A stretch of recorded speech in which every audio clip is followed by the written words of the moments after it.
আমরা এখানে এসেছি আমাদের একটা উদ্দেশ্য নিয়ে। আমাদের উদ্দেশ্য হচ্ছে শুধু আমার বাংলাদেশ পার্টি এবি পার্টি হলে তো হবে না, এটা আমরা আশা রাখবো জনাব আমাদের প্রধানমন্ত্রী তারেক রহমান উনি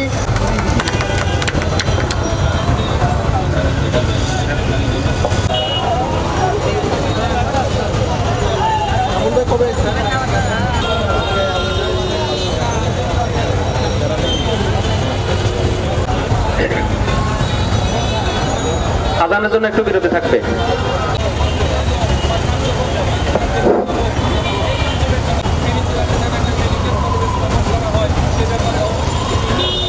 এ পর্যায়ে বক্তব্য দিবেন পল্লী চিকিৎসক আব্দুল সালাম ভাই।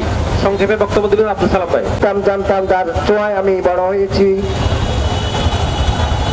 অন্যথায় শুধু বদলাই নয়, আমরা বৃহত্তর কর্মসূচি ঘোষণা করবো।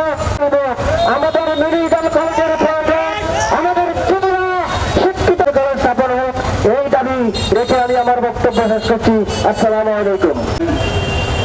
তিনি দুই আসন থেকে সংসদ সদস্য কেন্দ্রীয় সহ সাংগঠনিক সম্পাদক ইঞ্জিনিয়ার শাহ বাদল উপস্থিত আছেন সহ জেলার নেতৃবৃন্দ এবং সকল বৃহত্তর নোয়াখালীর সবথেকে গুরুত্বপূর্ণ জায়গা এই এবং প্রায় চৌমনি পর্যন্ত ফেনীর মানুষ এবং একজন প্রভাবশালী সংসদ সদস্য এবং আমাদের স্থানীয় সংসদ সদস্য 3 জন যৌথভাবে যদি এই বিলটি এমন এক সন্ধিক্ষণে দাঁড়িয়ে আছি যখন বাংলাদেশে দুর্ভিক্ষের প্রাদুর্ভাব শোনা যাচ্ছে।